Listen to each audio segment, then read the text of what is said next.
There is a particular silence that falls over a room when someone you love hands you a decision they've already made for you.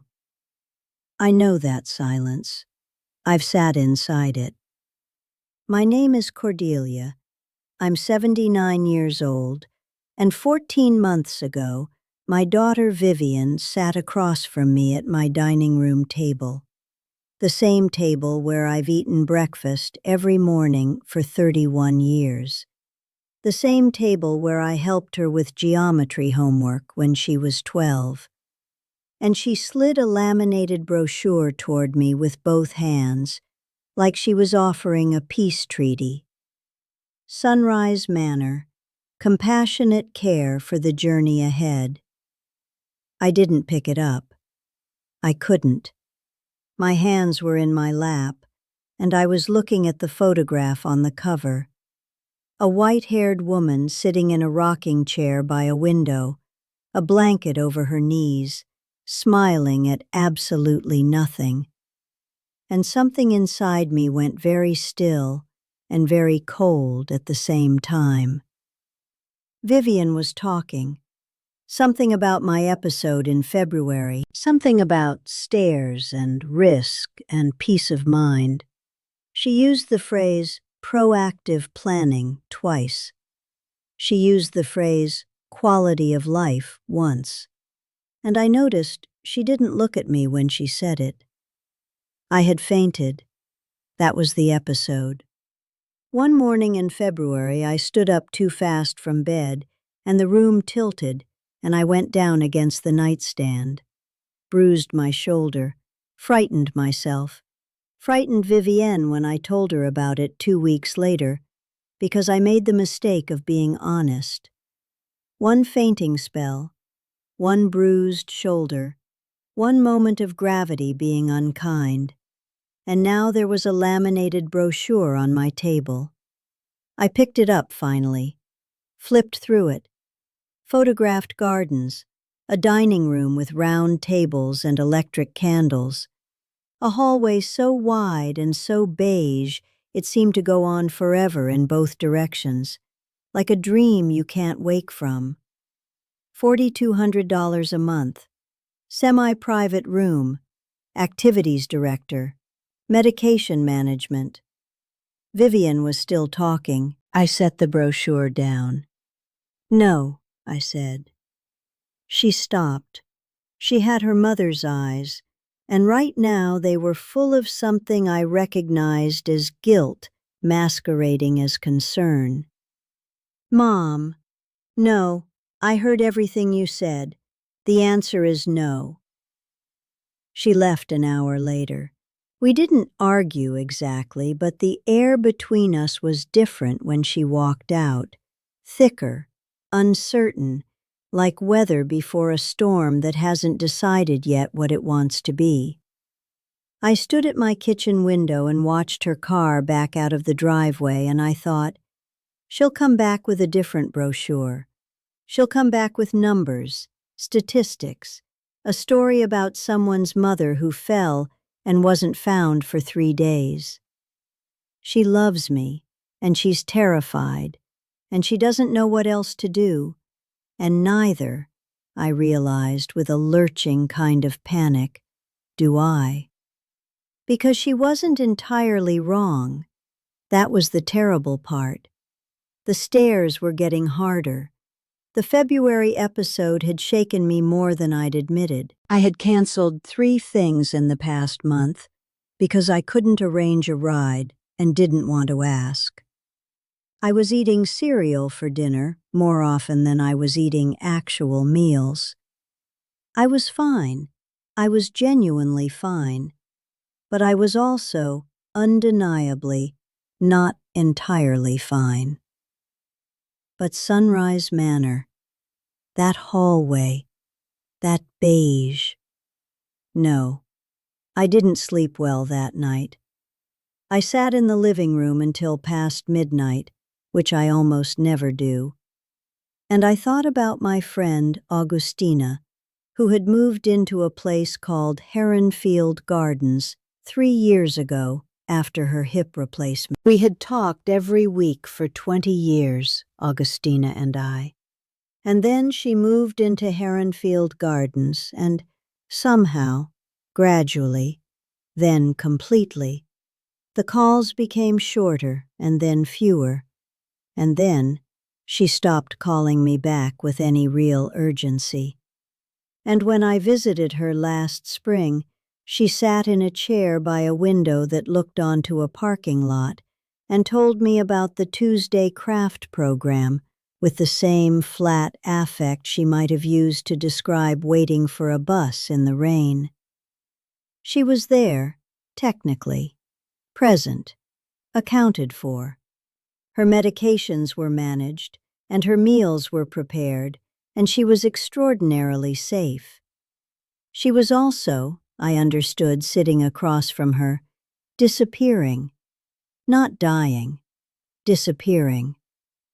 There's a specific difference that I don't have precise language for, but that I felt in my chest like a tuning fork.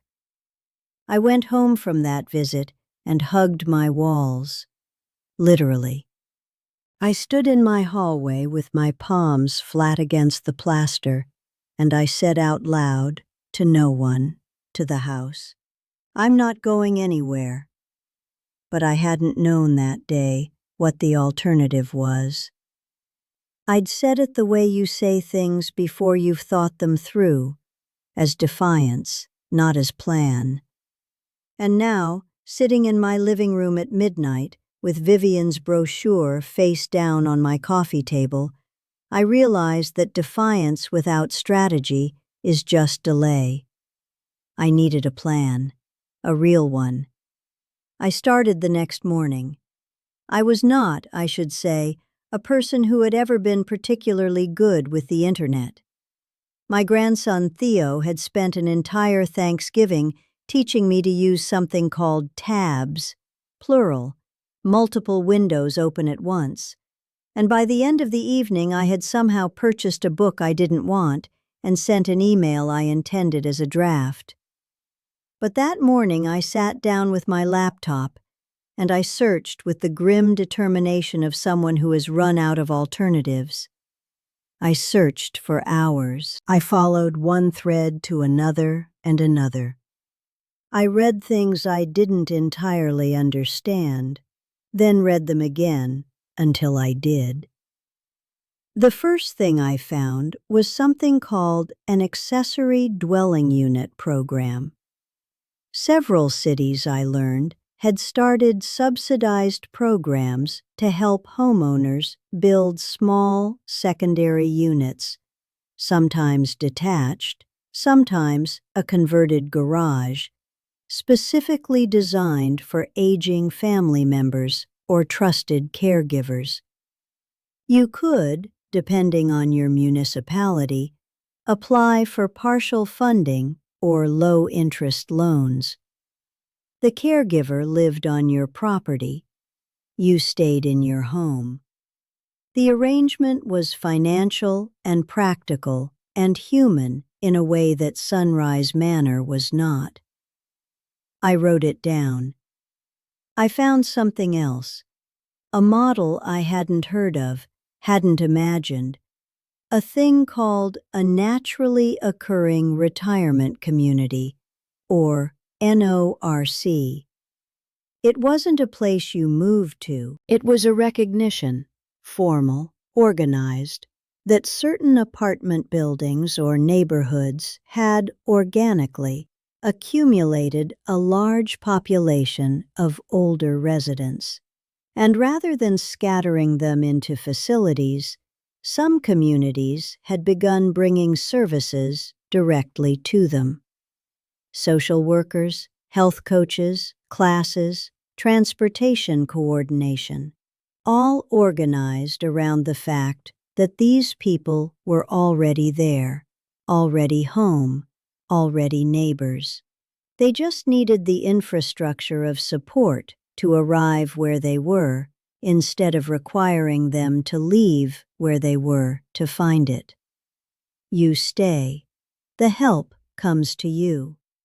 The neighborhood becomes the facility in the best possible sense. I wrote that down too. By afternoon, I had 4 pages of notes and a cold cup of tea and something I hadn't had when I woke up that morning, which was the early, fragile beginning of a strategy. But I also had, surfacing through the research like something coming up for air, a particular fear. Because I kept reading about options that required money I didn't have in reserve, or family coordination I couldn't guarantee, or geographic luck, the right program happening to exist in the right place. And I began to understand that the reason most people ended up in nursing homes wasn't because nursing homes were the only thing that existed. It was because nursing homes were the thing that existed in the absence of planning. They were the default. The thing that happened when nothing else had been arranged. They were, I wrote in my notes and then stared at for a long time, the consequence of waiting. I had been waiting. I had told myself I was independent, I was fine, I was managing. And I was, mostly, all of those things. But I had not been planning, and there was a terrifying gap between those two states that I had not previously noticed. I called my friend Mirabelle that evening. Mirabelle is 74, sharp as winter, a retired landscape architect who lives 40 minutes away and has a particular talent for cutting through the decorative parts of any conversation to find the structural problem underneath. I told her about Vivian and the brochure and my day of research. She was quiet for a moment.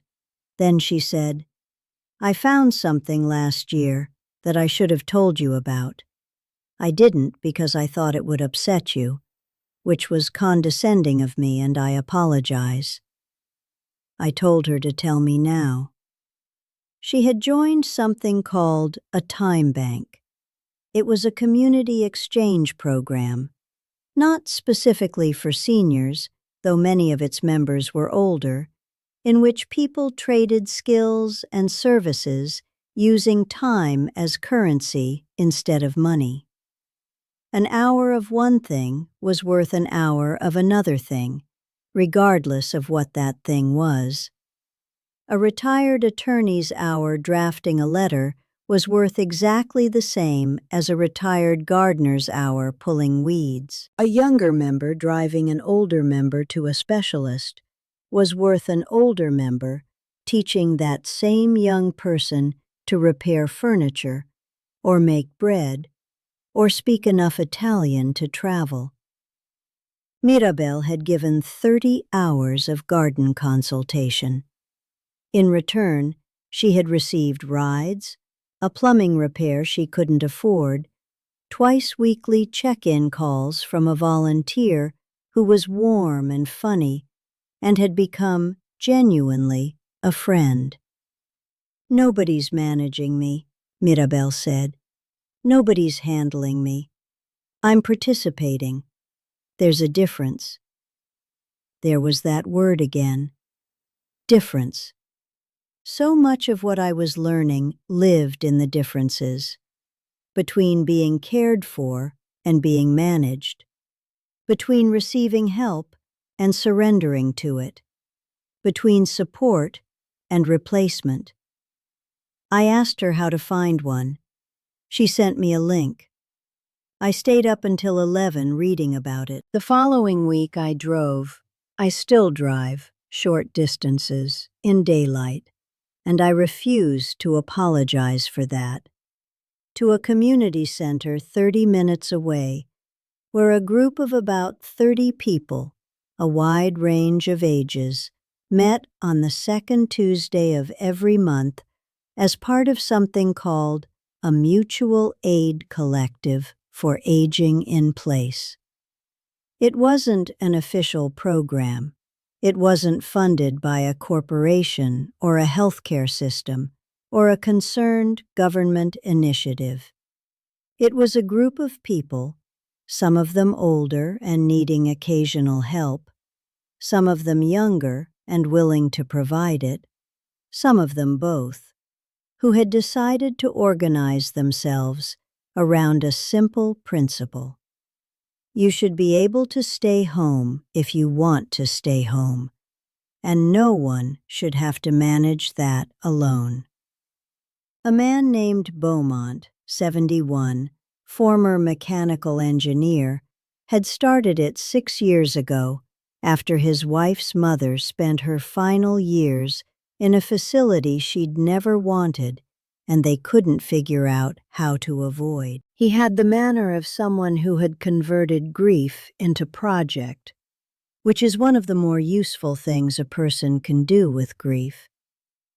I sat in a folding chair and listened for 2 hours. A woman named Solveig, 68, talked about the legal instrument she hadn't known existed, a revocable living trust combined with a specific kind of healthcare directive that gave her not just say over medical decisions, but documented, enforceable say over residential ones. She had, with the help of a pro bono elder law attorney the collective had connected her with, created a legal document that made it significantly harder for well-meaning family members to override her housing choices without a formal legal process. It wasn't foolproof, it wasn't a wall, but it was, she said, a door with a lock on it, and the lock was hers. I had not known this was possible. I had assumed that once I was old enough and vulnerable enough, the decision would simply be made for me by people who loved me and were frightened and didn't know what else to do. I had not known there was a legal architecture available to me that could hold space for my own judgment, my own choices, my own insistence that I knew what I wanted. I drove home slowly, carefully, with the windows down, and I thought about Vivian and what she didn't know, and what I was going to do about it. I spent the next 3 weeks building what Beaumont called, without irony, a freedom file. It was not a dramatic thing, it was a binder, but inside the binder was a documented home modification assessment I'd arranged through the collective. A volunteer occupational therapist who walked through my house and identified 11 low-cost changes that would meaningfully reduce my fall risk and increase my functional independence. Grab bars, better lighting in 3 places, a rearrangement of my kitchen that I had resisted for years and that turned out, when I finally made it, to be genuinely better. Inside the binder was the name and contact information of the pro bono attorney. Inside the binder was a detailed, written personal care preference document. Not a medical directive exactly, but a narrative description of my values, my priorities, my non-negotiables, written in my own voice, in full sentences, so that if a moment ever came when I was not able to advocate clearly for myself, there was a document that could do some of that advocacy for me. Inside the binder was a list of 8 phone numbers, people in my life, in the collective, in the neighborhood, who were part of what I was now thinking of as my web. The intentional, assembled, deliberately cultivated network of mutual support that was, I was coming to understand, the actual alternative to institutional care. Not a program, not a facility, not a service you purchased, a web. Human and reciprocal and specific to me. I called Vivian on a Saturday morning in October. I asked her to come over, and I asked her to come without brochures. She arrived looking careful, prepared for an argument. I sat her down at the same dining room table, and I opened the binder, and I walked her through it. She didn't say much for the first 20 minutes. She asked questions, real questions, the kind that meant she was listening, rather than the kind that means someone is waiting to redirect you. When I showed her the legal directive section, she went quiet for a long time, and when she looked up, I could see she was working something out. "I didn't know you'd done all of this," she said. "I didn't know I needed to until you put that brochure on my table. I thought—" She stopped, started again. "I thought there was nothing else. I thought if you couldn't manage, those were the only options." I know, most people think that. It's the thing no one talks about. She looked at the binder, at the 8 phone numbers, at the home modification checklist with its little boxes, most of them checked. "So you have actual people, not just services." "Real people. That's the whole point." Vivian is not someone who cries easily. She sat across from me for another moment, and then she blinked several times and said, "Okay. Okay, Mom." Just those 2 words, but I understood them. That was 4 months ago. The grab bars are installed. The kitchen is reorganized. I've attended 6 collective meetings, and I've given back. I spent 3 Saturdays helping a newer member named Oswin, who is 66 and a retired school teacher, understand the legal documentation process. Because the thing about a web is that the point is the reciprocity. You are not, in a web, a recipient. You are a node. You have weight and function and direction. You hold things up. I still have hard days. My knee, which has been unreliable for years, has been more unreliable lately. There was a Tuesday in November when I didn't leave the house and didn't want to, and ate crackers and soup, and felt, briefly, the particular flavor of despair that visits you when you are old and alone, in a way you hadn't planned on being. I know that the web is not permanent, that it is not a guarantee, that there are conditions under which I might need more than it can provide. I know that the day may come, I'm honest with myself about this, when some of the choices shift. But I also know things I didn't know 14 months ago. I know that there is a legal instrument with my name on it that holds my preferences on record. I know that there are 11 people who would notice within 48 hours if I disappeared from the pattern of my life. I know that my home has been modified with enough intelligence to reduce, meaningfully, the likelihood of the kind of fall that would change everything. I know where the attorney's number is. I know what the time bank owes me and what I owe it. I know now that the structure I needed was not the kind you move into. It's the kind you build. Vivian calls more. We talk differently, not around things, or not as much around things.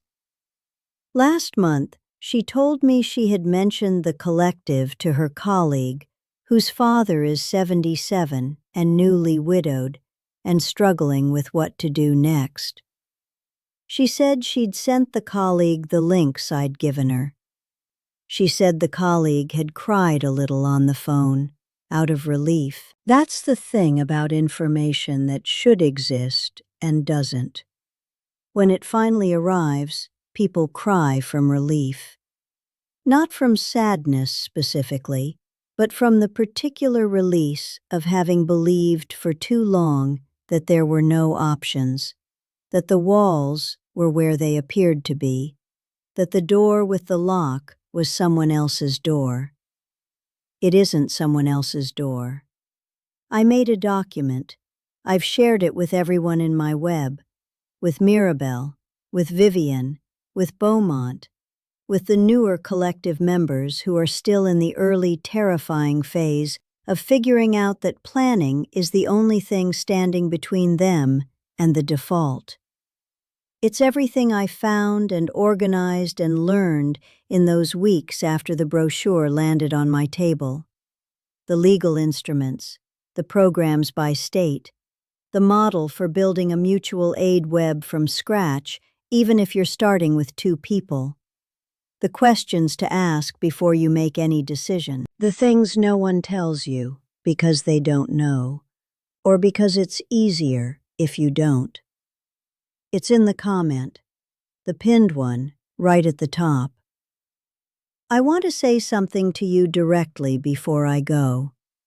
If there is a brochure on your table, or if you feel one coming, if someone who loves you is beginning to use words like realistic and proactive and quality of life in that particular tone, I want you to know that your first job is not to fight them.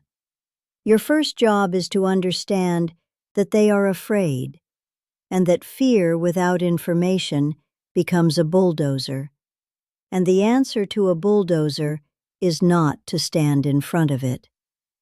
It's to show up with something better than the fear. Something better than the fear is a plan. You can build one. You can build one at 79 or 74 or 68 or 55. And the earlier you build it, the more of it you get to design yourself. You do not have to wait for the brochure. You do not have to wait for the episode or the fall or the conversation you've been dreading. The web doesn't build itself. But it does hold once you build it. It holds in the way that webs hold, not rigid, not institutional, not beige, but strong and connected and entirely, fundamentally yours. I'm still here, same kitchen, same window, same 31 years of walls, still choosing.